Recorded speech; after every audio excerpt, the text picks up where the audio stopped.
Hey, what's going on, everyone? Welcome to episode 23 of Heroes Untapped. And this is the show after the first round of ANZ Open qualifiers for Season 1, the Championship Series. It was a great weekend. I'm pumped, I'm excited. And on the show tonight, not only do I have Robodoba and Morton D. Short from Team Negative Synergy, but I've also got Arcana from Team Fresh. Those are the two teams that are our first 2016 qualifiers for the ANZ Championship Season 1. I am pumped, guys. Also on the show tonight, I do have Happyrage as well, one of the shoutcasters from the event, an event organizer, and everything like that. Welcome to the show, gentlemen. How have you guys been this week? Not all at once now. You said Rob first, so yeah. Rob, how are you? Go on, Rob. Well, I suppose I'm doing all right. You know, you patch, always a bit of hype there. Just a little bit excited. So how is it knowing that you don't have to learn a new patch for the second qualifier because you've already qualified? How's that feeling? Not having to. I don't have to relearn the bloody game. Well, we have to learn the new patch for the tournament in a few weeks, so I don't know. Trying to find some good stuff that might not be immediately apparent. Yep. It's always a bit of a challenge. So yeah. What about the little nerf to Sonya? Does it bring a tear to your heart? A little bit. I'm not convinced that she's shit though. Yeah. Guess we'll wait and see. See what happens. And so Arcana, yourself, good sir, also one of the second team to qualify, Team Fresh.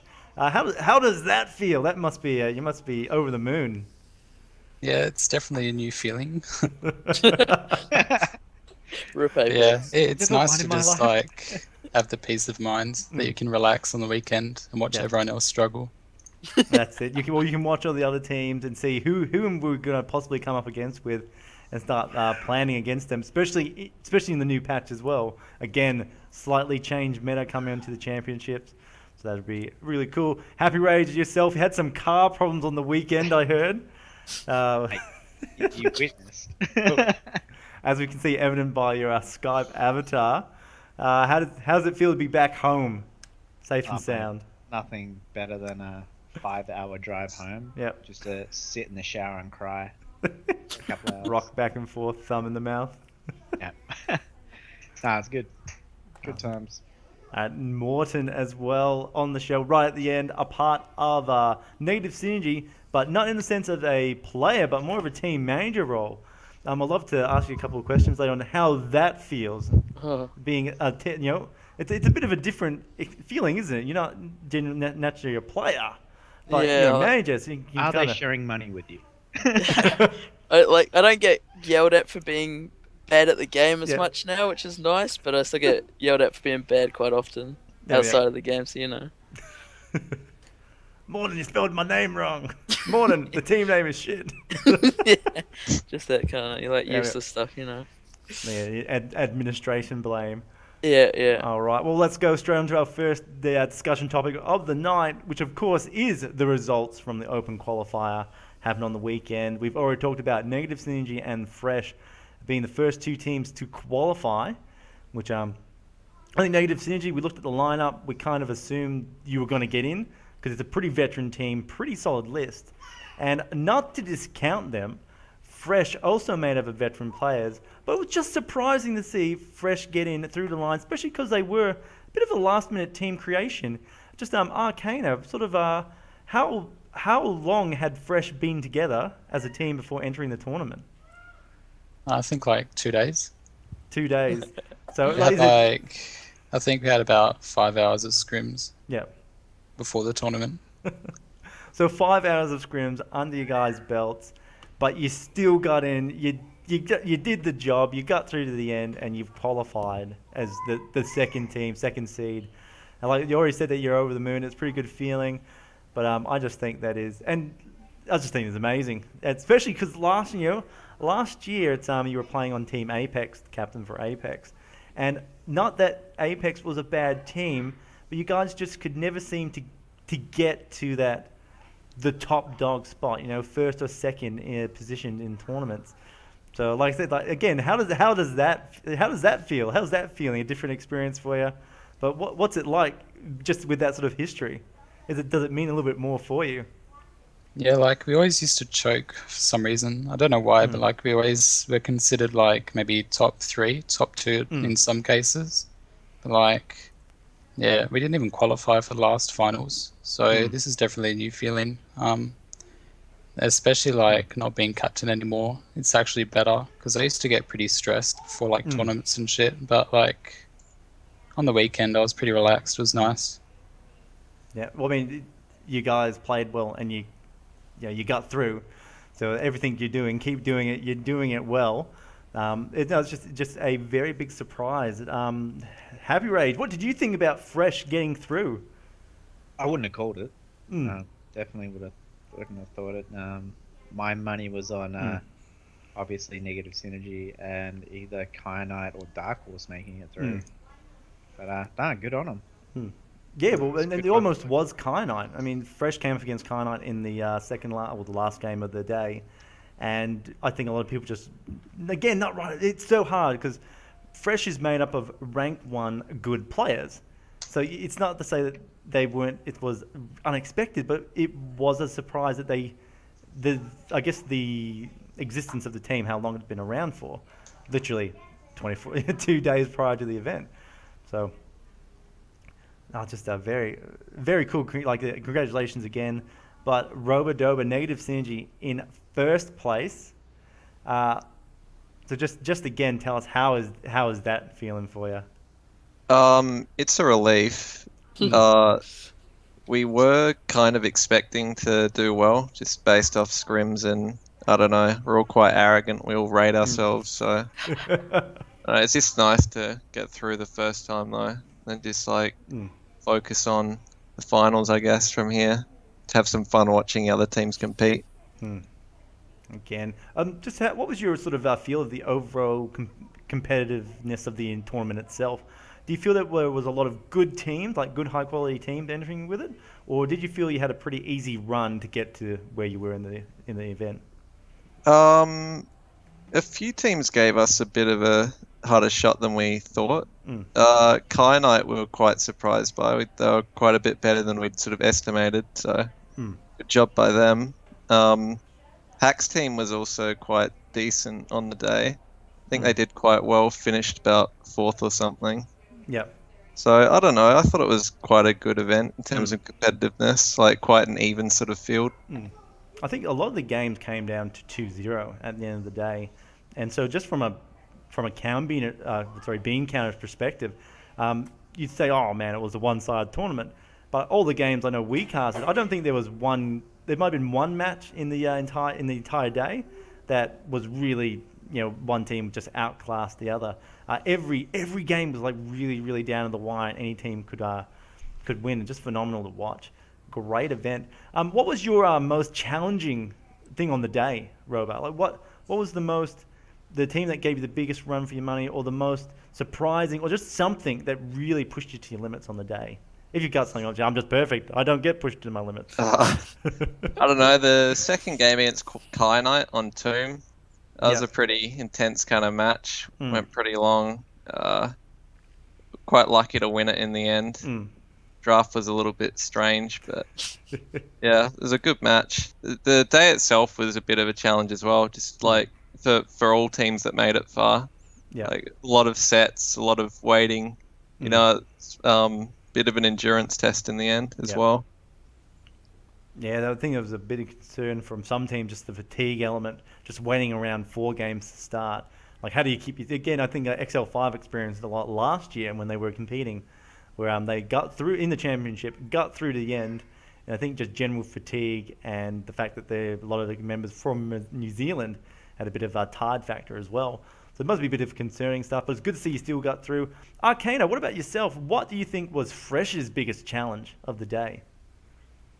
Probably like when we lost the series to Kyanite, going into the losers bracket. We had quite a few games to get through to actually qualify. So, and then like just looking at the teams, you have Hiccup's team, Hack's team, and then pretty much whoever lost out of Kyanite and Synergy, like all pretty good teams with decent players. So that was probably probably the most challenging of the day is just like the thought of who are versing. Coming back up sort of against those. Yeah, in the losers bracket. Yeah. Knowing you get one chance, you've already been beaten once. Gee, we're gonna have to try and do it again. And you guys came back like with full intent to kill, and you guys did as well. Just taking it brilliant plays, I have to say. It's Fresh was a surprising team to watch, and I would have loved to have cast more of your matches. Just though you guys are just so on point on the day, except when you versed Knight that first time. Yeah, I guess like it was a bit lucky though that we actually did lose to them in that series because we had a lot of info on them for like the best of one. Like we knew how to draft that last game, so it just sort of helped us, and it was lucky that they got first pick. So it was a bit lucky, but yeah. All right, but I mean that's half the battle, isn't it? Knowing your opponent. So yeah, for sure. Got through, awesome stuff, and I just have one more thing. I got to ask Roba. There was one game, Sonya was picked, and Sashin got to play Sonya. What? Yeah. What happened? Why didn't we see any Roba Sonya action? Because Sashin is a Korean god. You want him on the stuff that kills people. I'm just a white guy. Just put me on a tank. I'm just going to get my face beaten in. All right, beautiful. No, I just remember last year, like we and it's probably more probably more myself than anyone else. We talked up your Sonya plays so much last year, and you were so good on Sonya even before she became really popular in the meta. And so with just a little bit of excitement, we thought, could we see some 2015 Championship Series action from Roba? And then, there was none. It was given to Sash, and he played very well. I mean, you guys qualified, so you can't say any decisions you made on the day were wrong. It's just a bit sad. Had to ask the question. Yeah, sometimes you just got to do things for the good of the team. Just play your role, I guess. just shut up and be the white guy. All right, that's it. There's a second qualifier happening this weekend. It's this Sunday coming up. What's it? It's Sunday 9th? No, it's not at all. It's the Sunday the 7th. There's another ESL Open qualifier for the championship. Check it out. Get involved. Watch it. It'll be on ANZ Heroes TV again, I assume, unless they ESL changes the rules or something like that. And just finally, guys, does anyone else have anything to say about the event? Weekend. Happyrage, Morton. Haven't had much to say this time round. I didn't expect so many people to play. That was probably my biggest highlight. Was, we had over 100 players, and just to fill that many people when many tournaments struggle to get 5-6 teams. It's really great to see that not everyone is going. We did have a lot of people come back to the game just for these qualifiers. But just the amount of people that played, great. Just realised that. No, it was a great turnout. It'd be great to have that in every tournament. But you feel that's just the pull of money and fame. Oh yeah. Once season one's done, scene will die down again. Mate, the best banter on the chat was how many teams are going to disband after this qualifiers. I'm surprised. A couple of teams that I thought would stay together because they played well have disbanded. It's according to my sources, Dark Horse they've all gone different ways and formed different teams. Or that was surprising. They were a really good team. Would like to see them continued on. I think they just split in half. Yeah, they split in half. Oh, so we're gonna have White Horse and Dark Horse. Yeah, that's the one. All right. Cool. Well, moving on, top on to a different topic. Just the ANZHeroes.com wants to announce the Summer Showdown tournament that had originally had planned in January. They had to do some rework to make way for the ESL Open qualifiers for the championship for Blizzard. And I'm happy to report that it is on again. It will be happening on the 20th of February. And it has a $500 prize pool. So that's $250 for first place, and then $175 for $250 for first. Second will receive $175, and third will receive $75. And it no longer is it a 2-day event; it's actually changed to a 1-day event. to try and make it a little bit easier on the teams just to get through, especially with tournament fatigue, since we've got the 2 open qualifiers, then we got this event, and then we also do have the championship as well happening in February. Big month, so it's been calmed down a little bit in the scale of the tournament.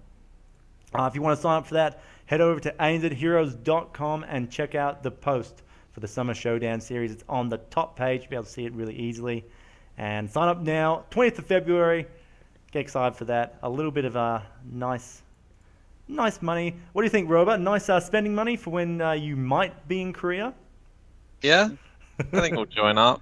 Might have to be a bit careful about leaking strats though. There has to be a troll team picks. Medic Odin Bloodlust. Core. Done. Fight on your side of the map and then fly to the core. All right, and about Arcana, will we be seeing Fresh make an appearance at Summer Showdown, do you think? Or you guys might take a breather up into the championship? I'm not sure. Like, we probably will, but you never know what happens. Yeah.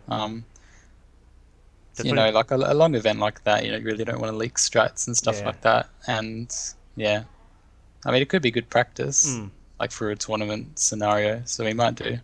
We'll have to see. So what I'm hearing here, folks, is that this could be a good tournament to enter because none of the big teams want to go into it to leak strats. That's what I'm saying. This is the amateur Summer Showdown. Good stuff. I don't know, Happyrage, more than you guys want to make any comments before moving on for the Summer Showdown series? Oh, I'm just happy to see some more tournaments going on, you know. I tried a bit before Christmas and then kind of gave up. Well, not gave up, but kind of didn't really. They're surprisingly stressful, aren't they? Yeah, like it's just at the start of the events, like the first half hour, it's ridiculously crazy. Then it all gets easy after that. So, did you find there was much difference between like a Royal Rumble event and a general tournament event? The Royal Rumbles were a lot harder because it's like a lot of people that don't have any tournament experience. They don't know how drafting works or anything, and then like most of the time at the start of the event, go draft.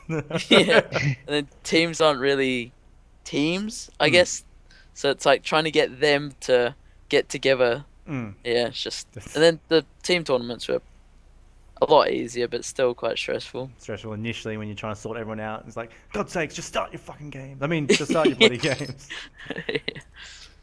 All right, well, moving on from that, so just a little shout out. So guys, check out anzheroes.com, a great source for information on Heroes of the Storm news in general in the ANZ scene, plus they're running a tournament, and very good stuff. All right, so going through, those are the two big things happening up in the ANZ region at the moment. A little bit more specific to Heroes of the Storm. This morning, we had Li-Ming, a new Heroes of the Storm character released, and she is what would you call it? A new mage entered into the mix. She's an assassin, and she is an extremely high skill-capped assassin at that. I don't want to go too much into a nitty-gritty because she was only released this morning and really no one knows how to play her. But just would love to get your guys' general thoughts. Roba, could Li-Ming replace Sonya? Maybe not in the same role. I mean, you could try playing her as a bruiser. I don't know how it would go for you, but I don't know. You could probably fit her in any comp, let's be honest. All right, so what are your more serious questions? So what are your general thoughts on Li-Ming? Is she going to be a top tier hero, or is she going to go down that sort of grey main route, where it's just a new hero? It's kind of good, but nah, she'll be top tier straight away. Yep. And what to do you be thought? fair, I was watching the Koreans, and they pick grey main a lot. Yeah. Yeah. So it's just an untapped potential we're looking at there. All right, what about anyone else's thoughts? So Arcana, what are your thoughts on Li-Ming? Is she going to be a top tier pick, or? Yeah, it should be like first pick worthy, definitely, in first ban, for sure. Like decent damage, got high skill caps. If you have like a really good mechanical player in your team, then it could really affect the game. So, don't think many people would be able to deal with it. Well, what does the addition of an extra mage also do to the entire sort of situation for Heroes of the Storm? So we had Kelthis, we had Jaina. What does introducing Li-Ming really bring to the mix now? Well, it could change the meta if there's another mage. Like, I think it will over time. I think we might be seeing crazy comp like dual mage, or we'll be even seeing triple mage. Is that possibly going to be a thing? Maybe not in the same comp, but I just think in general it's healthy for the game to have another mage, because right now it's just so easy to like pick one and deny the other. Yep. Like, you have to first pick mages at the moment just because it's so easy to ban them out otherwise. So it's just going to bring a more to the draft itself. It's actually going to make the draft a lot healthier, being able to have that option. Can't ban out as many mages cause just one additional mage. Did the game need an assassin? Like, did we need another assassin? Is it a good addition, or do we need, or you thought, we need a specialist, or we need another healer? What are your thoughts on that? Because we are getting a second assassin as well in the form of the necromancer as well. Is he specialist? I thought he was still an assassin. Okay. I could be wrong. I just make shit up. I think more assassins is pretty healthy for the game, because it's like, more often than not, you have 3 assassins per team. So you kind of want to have a bigger pool of assassins, whereas like at max usually have 2 tanks or I think more assassins the better. Yep, so it's not unhealthy for the game. In fact, it might be beneficial in the sense that the more selected type hero should have a greater pool than anyone other hero. Makes sense. And you can even look at that in the healers. For a while there we had a very limited healer pool, and just the addition of a couple more just really pushed it out, so it was a bit better.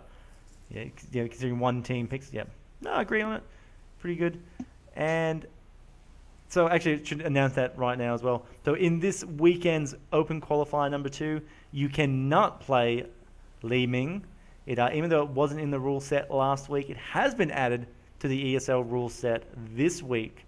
I think it's, I honestly think it's a good idea. It should have been there originally. But what are your guys' thoughts just on that, banning Li-Ming from this week's Open Qualifier? Probably a good thing. Good thing.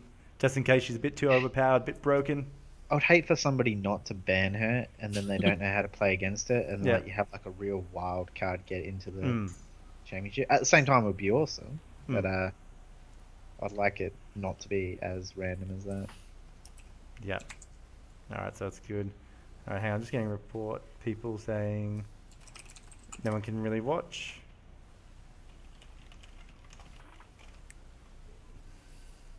Running fine on mine. Yeah, it's fine for me as well. I have good internet. I got shit internet. I'm from Perth, mate. ADSL. Lucky to even have internet there. Yeah, we use smoke signals and shit. People just need to get more friends into the stream so we have a quality button. That'll fix those problems. They don't have to like me. They just have to sit around and make the stream better for you. Think of it like that. Open the stream on another tab.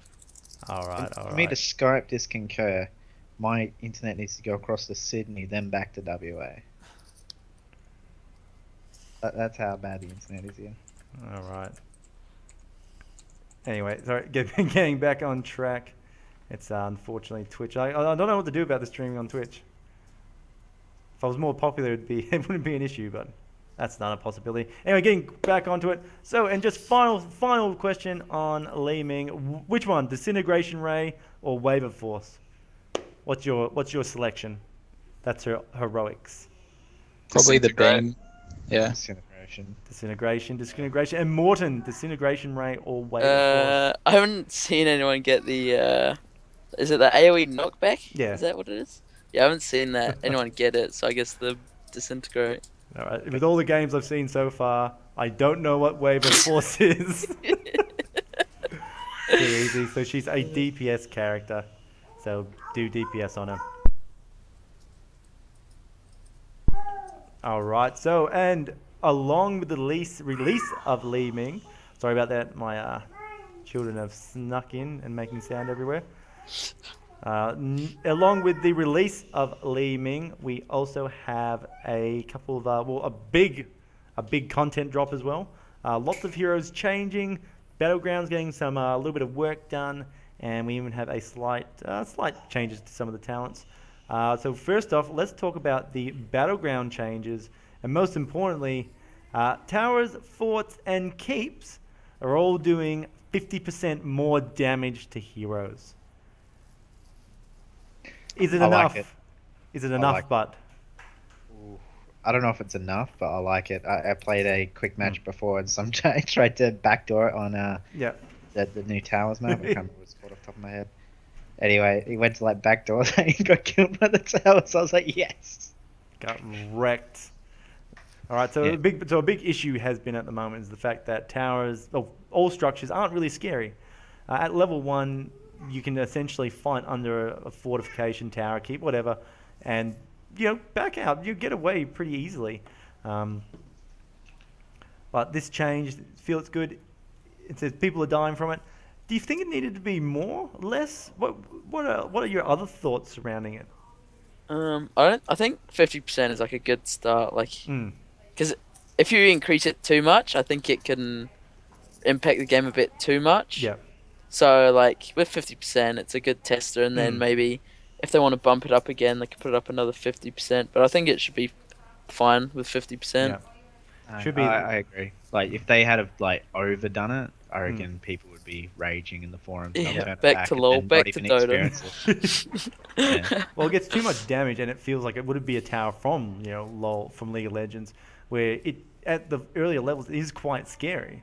You get inside its range, 1-2 shots, and you're effectively gone. So, and this is meant to be a 20-minute game as well. So, there's got a big potential to push out the game a little bit more if they make it too much damage, as people become scared. So, the overall, we vote it's a good change. Yeah, I think so. Awesome. It's good. What about Dragon Knight's taking a couple of minor changes there. The Dragon Knight now takes 60% less damage from structures to reflect the damage it would receive from the increase from the structures as well. Because the Dragon Knight is classed as a hero unit. Do you think this? So it's taking 60% less damage, but the structures are doing 50% more damage to it. Does this still nets out as an increased damage to the Dragon Knight, doesn't it? Yeah, it does. Doesn't it? No. I don't know. Wait, hang on. It goes from Plus 50 minus 50, isn't that 0? Well, the Dragon Knight, it takes 60. It used to be 50% reduction, but now the Dragon Knight takes 60% less.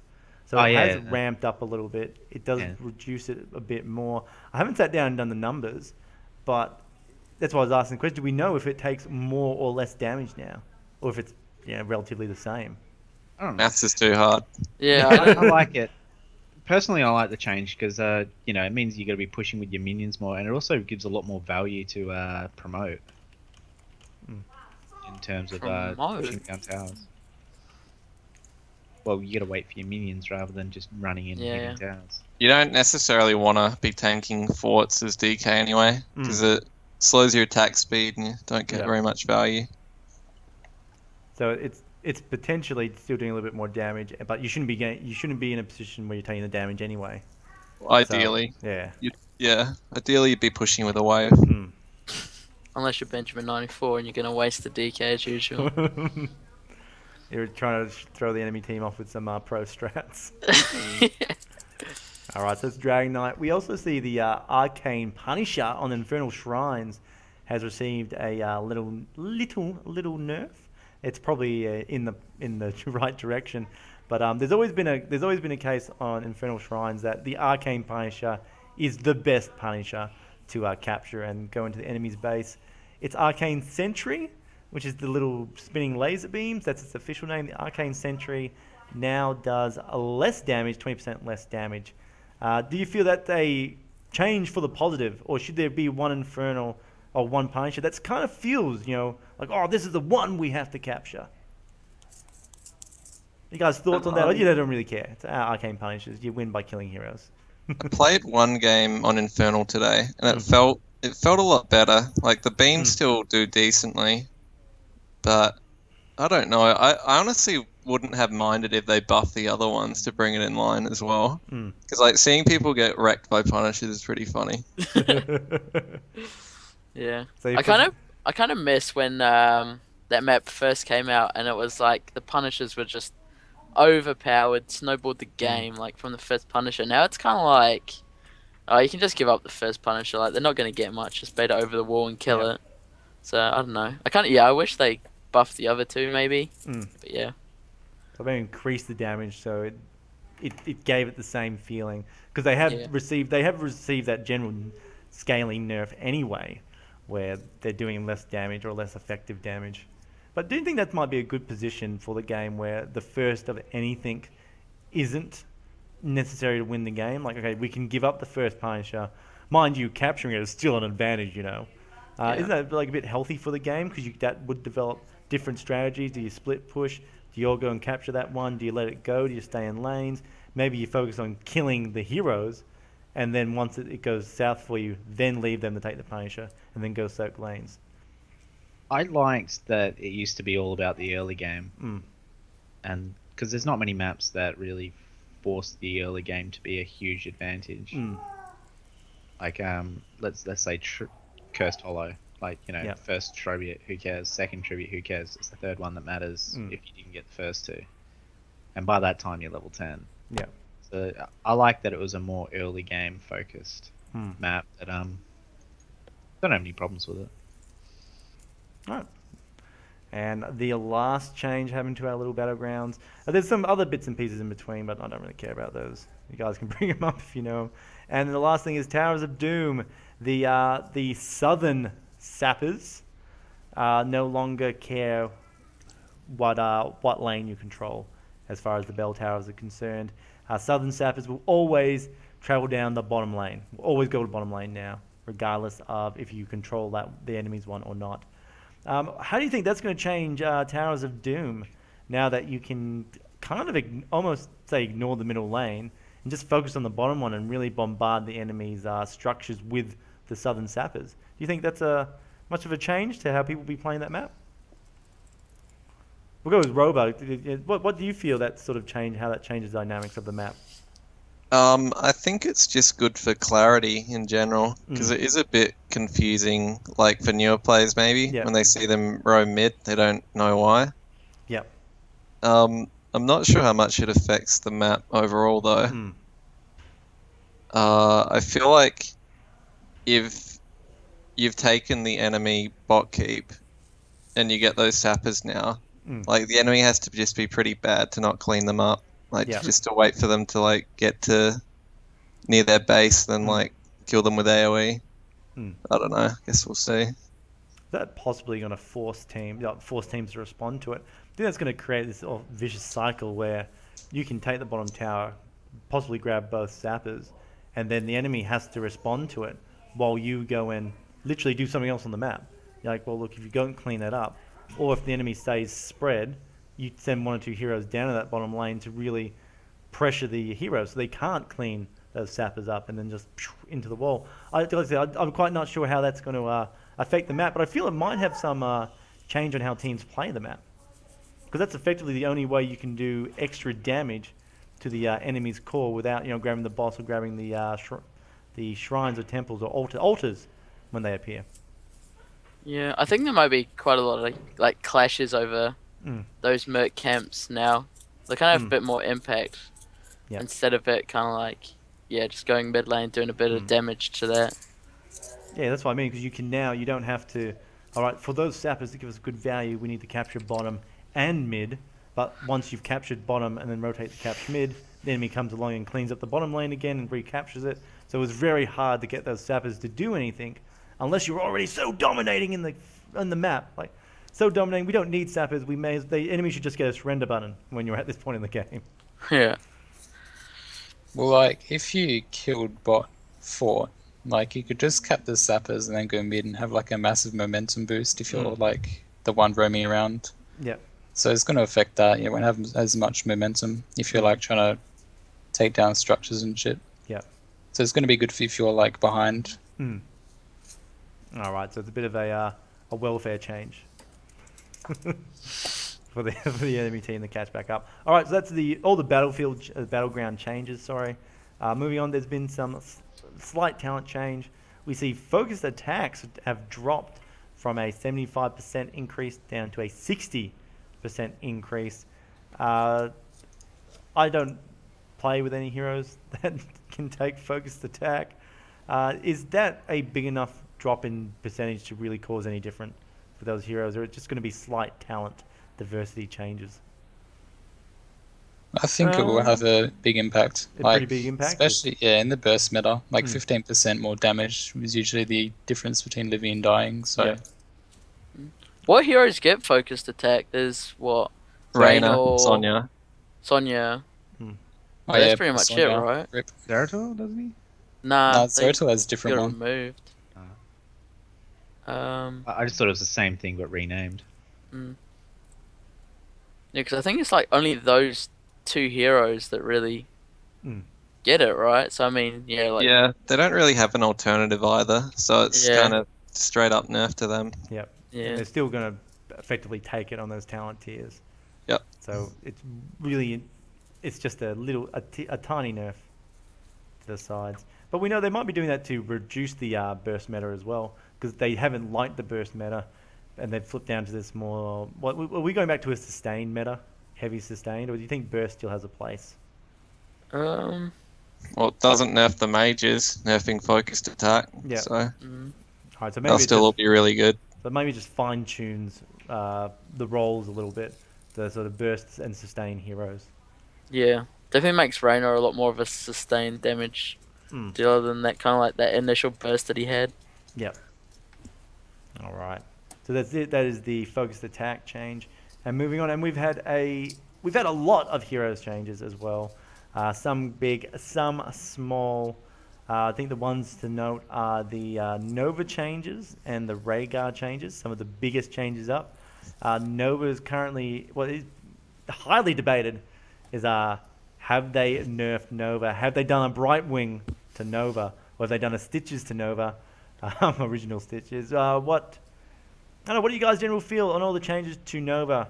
I mean, she's been gutted basically. She's lost a lot of talent diversity. Had her talent moved around. I think her snipe's no longer doing as much damage as it could be in the traditional build. I don't know. Is this a good Nova change, or is this a bad Nova change? She's so trash now. Right out the door, bam. Yeah, I played her earlier, and I got my snipe to max stacks, and I still couldn't burst down a Li-Ming. Yeah.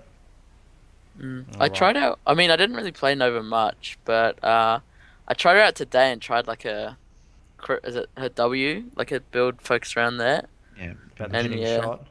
Yeah, it was like alright damage over time, but like that's not why you're going to be picking Nova, is it? Like you want that burst. Well, maybe they're trying to change it to that kind of hero. Yeah, because it was like I also got another talent, but it was like it was just a lot less burst, but you could still do quite a bit of damage like over time.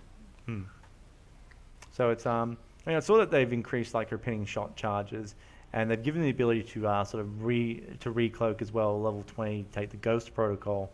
I mean that Ghost Protocol, level 20 recloak for 2 seconds.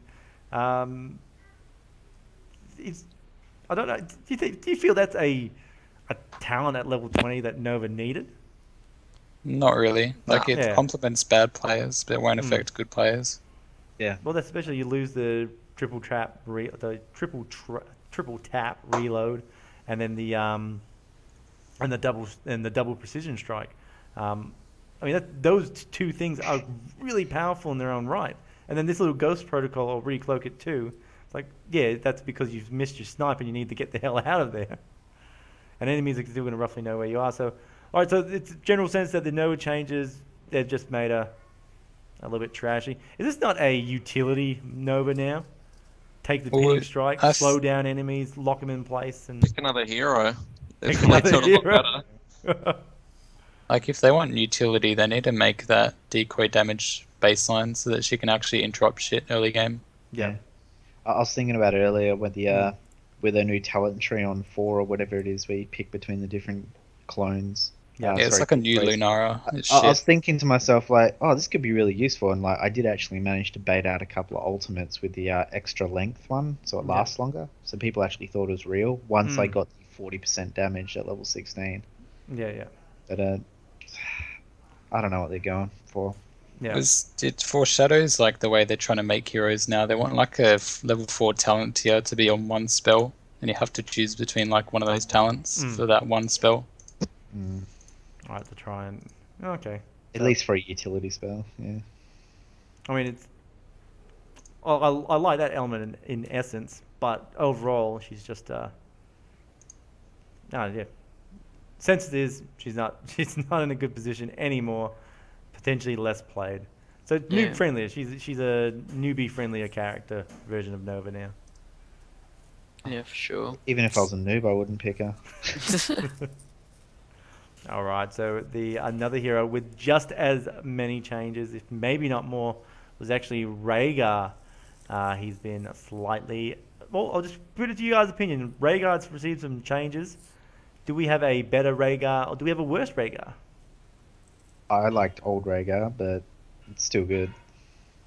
If it increases, like what have they actually done to Rhaegar to really change his position, to change him from the old one? But he doesn't really heal as much now. Like, there's quite a big nerf to his healing. Yep. Have they buffed anything? W damage is pretty good. Yeah, they focused on Lightning Shield and being all about Lightning Shield for like pretty much every single talent has Lightning Shield, and like there's only I think like 2 talent tiers that actually have your chain heal on it. Yeah. All right. And, one of them has like 2 choices for chain heal, so it's like it's really W damage now. Does a lot of damage at level 16. Holy shit. Yeah, I played him once earlier today, and he seemed like you could just do a lot more by yourself. Whereas Rhaegar before, it kind of seemed like you stand at the back spamming Q. Yeah. Now it's like you just get amongst it, like do stupid damage while also healing for a ton. So it's like, yeah, he seems like really, really strong at the moment. All right, so you think they may have gone down that route of they've looked at Karazim and even in Toronto, do a way they're both support, they're both healers in their own right, but they're quite engaging the play or interactive to play because you go in there, you're dealing damage as well as your healing roll. So you feel that they've tried to do that with Rhaegar, but as opposed to him doing damage, it's the lightning shield buff itself that potentially is giving him that little bit of extra burst or impact during a fight. Well, Feral Lunge is pretty damn good as well. Pretty good, having that baseline. It's like a pretty good burst you can do from decent range. Yeah. I don't know. Someone from our team thinks that he's so broken that he can 1v5. I don't know if that's true, but... You won't name who. So you take Bloodlust, you go into wolf form, and that's it. 5 members dead every 3 seconds. Yeah. But I kind of like the changes. Maybe they overtuned him a bit, but I kind of like the idea of giving supports kind of something to do other than just healing. So yeah, it's pretty fun. Well, that's sort of like the healing role for supports. It's kind of what separated Heroes of the Storm from a lot of other MOBAs, isn't it? Is that Heroes of the Storm kind of has the supports which do a lot of hard healing. Like there's I think in League of Legends there's not a lot of supports that have that actual heal feel. Like you could say, wow, this support I'm playing is hands down 100% healing. There's a lot of times in the other MOBAs where you can take support, and because I guess the item system helps as well, the shop system, we can actually, I'm going to go damage on this healer, on this support. But Heroes of the Storm just kind of locks those in. They kind of have to be designed to go down that route to actually do it. So do you think that might be it's good, you like the idea that's where they're going. Do you think that maybe we still need some healers who are just healers? Well, I mean, you have Medic, which is like literally just healing. But no, I think probably like a mixture of both is what you want. So it's not like every game is just you have 2 healers that stand at the back and heal, or I like a mixture. It doesn't feel like 2 5-man World of Warcraft dungeon parties standing against each other. All right, and that similarly is like we don't know quite how Rhaegar's going to stack up for a couple of days now until it sort of people get used to him, people find those groundbreaking bugs with him. Interesting to see how many teams are going to take him on the weekend. I quite like the changes. Rhaegar's been one of my favorites. He's my fanboy favorite, old Rhaegar. So that's it. Any last feelings or thoughts on him? I wish they gave the healing option still. Yeah. Because Rhaegar was my favorite hero to play. Like, period. I always say Gaslight, but that's because he has no love. But, yeah, Rhaegar was always my go-to support. Yeah. And It'll be interesting to see how people value him for this weekend's qualifier as well. To see if they'll be like first picking, first banning him. I guess it'll just depend how much like teams research the patch and whatnot. Yeah. I guess it's down to the quality of the teams. Do Yeah. you think he's first pick ban worthy? Um. Yeah. Yep. You do? Yeah, I think he's really good. I don't know if he's better than Uther. They're a bit different, but Better than Toronto? As a first pick option? mm, They're kind of quite different. possibly. I think Yeah, he's it's really like- good. What you want to get out of your comp is like, yeah, because Rhaegar just gets amongst there, whereas Tehran's like, you want to just pop like one enemy really. And actually, just last one. Ancestral Healing or Bloodlust? What do you think is going to be the heroic of choice for Rhaegar now? Remember that Ancestral Healing's now received a cooldown increase from 70 to 80 seconds, but Bloodlust is doing that weird people healing for 30% of their base attack damage. Yes, I think you could see quite a bit of Bloodlust now. I think so. Like a Tass Rhaegar with Bloodlust could be popular. I don't know. Yeah. We'll have to see. Like, I'm just imagining that the Rainers with Bloodlust at level 20 just unkillable. Take a Rhaegar, take a medic, stim pack, Bloodlust, let's go. Yeah. Alright, Morgan, what about you, good sir? Did you give an opinion, Ancestral Healing or Bloodlust? I think people will probably start going Bloodlust, but then kind of running comps around the Bloodlust as well. So yeah, I think Rhaegar will change the meta a lot. I reckon if you got mages, you're going to go Ancestral. Yeah. But if you've got the Rainer, you've got a Valor, you've got I don't know, a Tychus somehow comes back into the meta. Yeah. You know, I'd still go Ancestral purely because, like, you can run Rhaegar. Like, the best people to run with Rhaegar now are, like, bruisers that can stick to people. It's like Sonya, Illidan, that kind of thing. Where at, like, 16, the ridiculous lightning shield just melts teams. So you just get an Ancestral to top that person off. Don't let them die. Just let them keep sticking. So it sounds like it's going to be a really good heroic choice now, is that it's no longer just a dumbfound pick. You're actually going to want to look at what the enemy team's doing, how your team's been drafted, or even your drafting strategy going into it. So it sounds like they've moved Rhaegar into a good spot. I General didn't think he was sense. ever in a bad spot. Well, Blizzard disagrees. Yeah, apparently. Yeah, I think I like the way the changes they've done, but they might just have to tone him back a bit. Yeah. All right, so see new content drop next week. Yeah. All right, and just some other ones. So, sorry, I have to bring it up again. Roba. So, the reduction in slam damage from Sonya, does it bring a tear to your eye? Well, kind of, but I feel like if you had Rhaegar with Lightning Shield build, it would still be pretty good. It's because she is one of the heroes that can just stick on people and get a lot of value out of that Lightning Shield. So, I don't know. And It does hurt her damage, though, like it's a double dip, as in she's got the focused attack nerf and the slam nerf. Yeah. So, it does hurt. So she's been hit in 2 spots, but not too easy. And I don't know, does anyone else have anything else from today's patch? I mean, there's lots of little changes, but I don't know if they're really worthwhile. You know, Uther can no longer Hammer of Justice structures. My best change out, then you know. Fix the game. No more patches. You can see how high priority they had to fix that. I like the Lunara changes on her auto attack animations. Yeah. Yeah. Makes it just easier to play her in general. I was playing her quite a bit today. And yeah, she looks like she could be Well, she had a strong slight damage increase last week, effectively, from a little bit of a content drop as well. Maybe, do you think she might get a little bit more play now, or is she still not really viable in the competitive scene? Her Well, with Bloodlust. Yeah.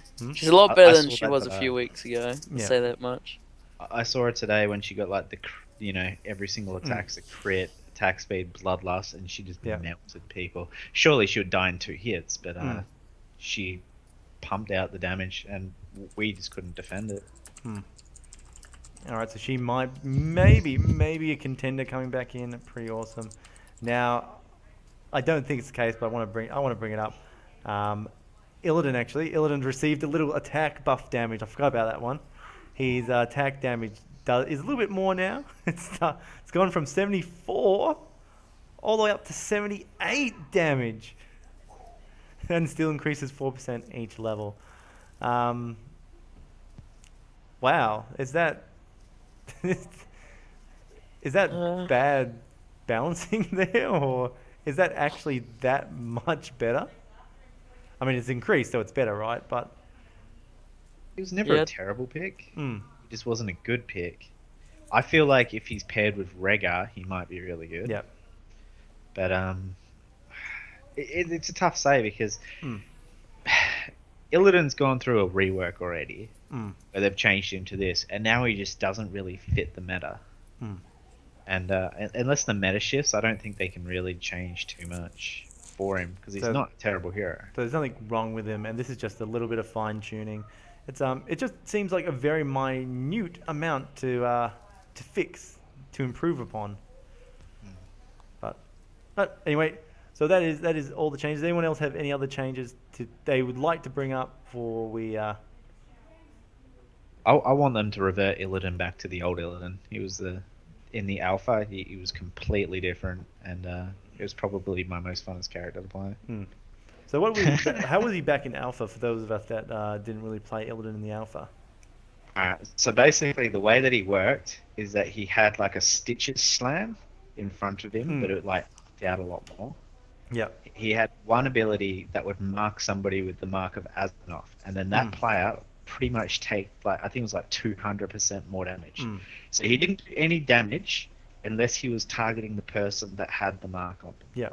And then he would just rip that person to shreds as long as he can stay on. But he didn't have any of the jumping and dashing or anything like that, other than Hunt. But yeah, it was good hero. I can see why they changed it. It was too hard. He's probably like the most highest skill character they've ever had.